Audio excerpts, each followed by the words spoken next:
if you're a liberal in India, generally you would want the BJP to lose in most elections, right? Because that's by definition. Liberals want a certain set of policies and a certain set of ways of governing, and the BJP is sort of committed to doing the exact opposite because that is its politics. And but is that the only way to look at elections and look at especially state level elections in India?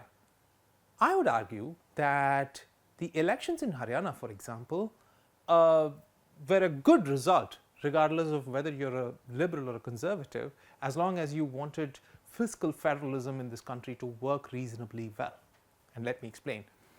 If you were to consider how the finances of this country are devolved at the state level, a reasonably good way to do that would be to look at a regression chart between the GSDP of each state and its budget, right?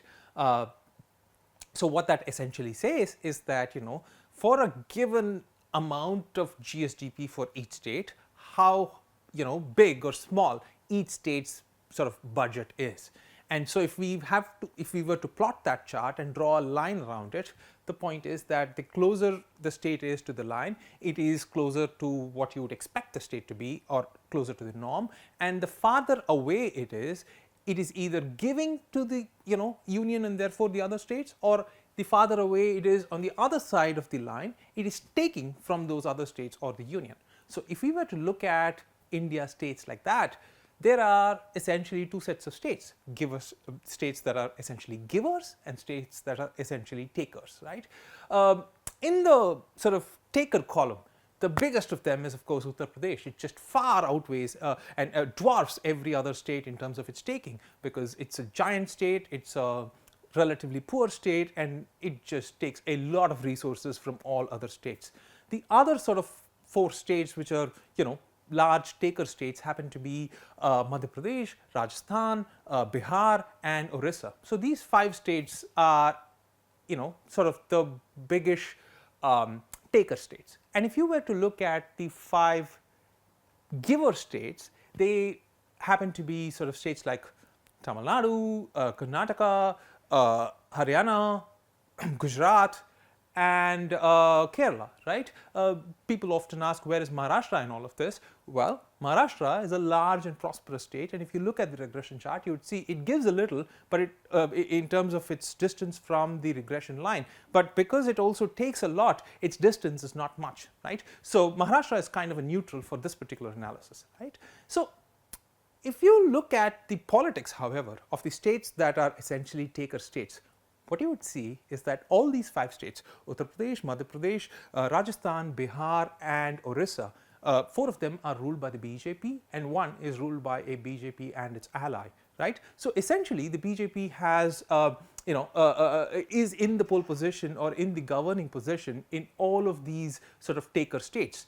What does that mean? It means that the politics of those states sort of permeates through the BJP's entire sort of political program, so to speak, and that then means that the politics of the BJP is sort of driven towards greater amount of equalization, or in other words, taking from the richer states and giving it to the poorer states, right? That is sort of the political pressure that comes from its own constituency, because that's what a good political party is supposed to do, right?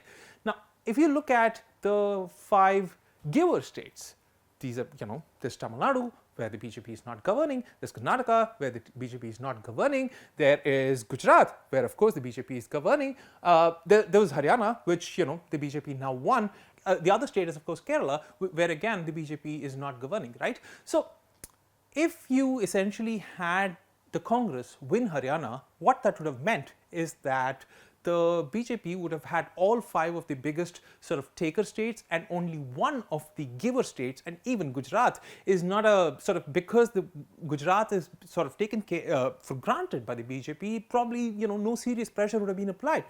That Haryana is in the BJP column sort of adds that much amount of pressure, hopefully, in a good democratic sense, as it is supposed to happen in a good democracy, that the BJP starts thinking about sort of giver states and think about, whether it is fair to continue taking resources from these states and transfer them to the poorer states, right?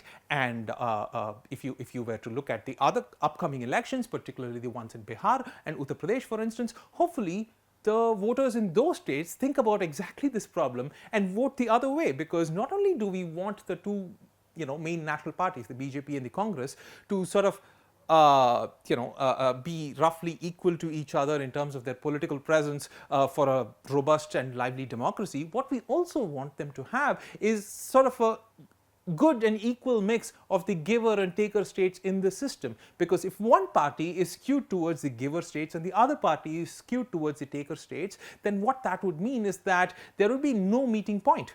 What the BJP now has, for instance, is to sort of explain, it needs to explain to voters in Haryana as to why it is taking so much money and giving it to states like, let's say, Uttar Pradesh, right? Whereas the Congress simply does not have the problem of ever talking to any of these sort of quote unquote taker states. It is almost entirely worried about the giver states at this point in time. So what we want is that both national parties to be worried equally about both the giver states and the taker states if we want kind of a robust equilibrium in the fiscal federalism process. And if you were to consider that, the Haryana elections was probably a good thing for the Indian Union and its fiscal federalism. Thank you.